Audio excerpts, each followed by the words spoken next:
In delivering the Library of Birmingham, while we were excited by the prospect of an impressive, iconic building in the city centre, Job Centre Plus, the skills funding agency, and ourselves were emphatic about wanting to accrue wider economic benefits from this capital investment, jobs for unemployed residents.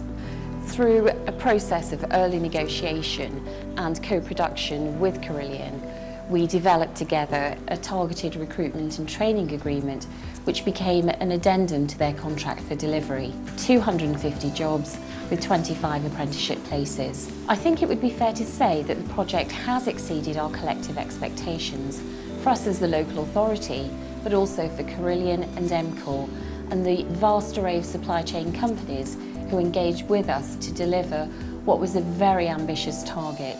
We've exceeded our jobs target. It's a tremendous example of private sector leadership. On the Library of Birmingham, we've targeted some of the hardest to reach groups across the city, and those have been people that have found themselves long-term unemployed and who've been claiming benefits for a period of time. Getting them back into work is the start of the journey, not the end.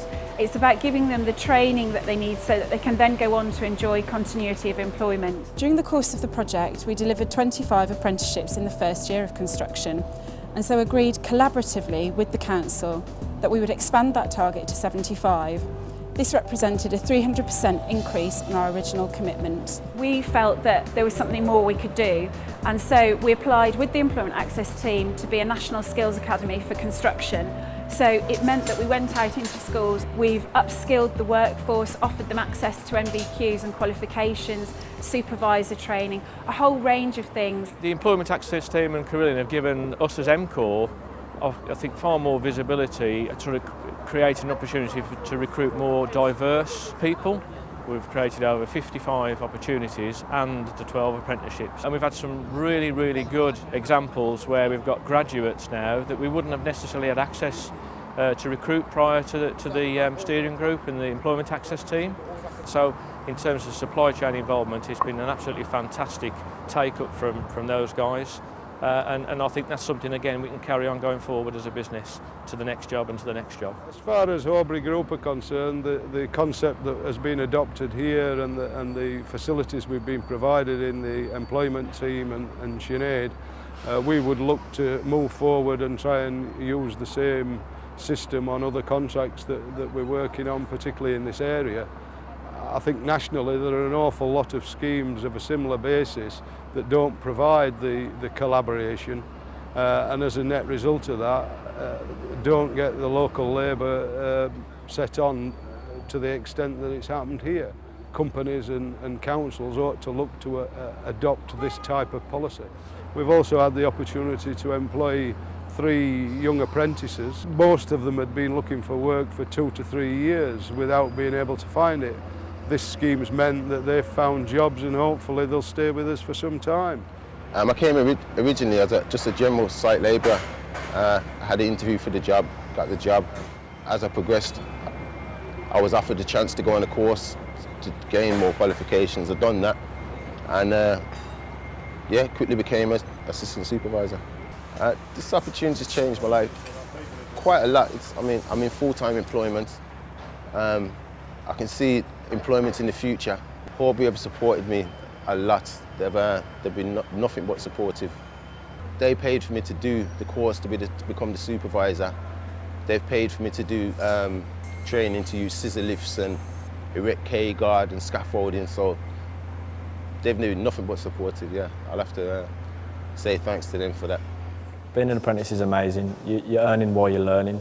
You wouldn't normally learn stuff like you do here at college.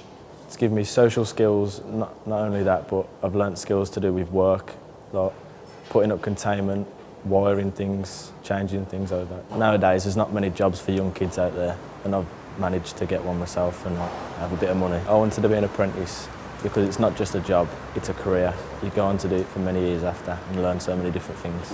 I graduated in 2008 in a degree in IT.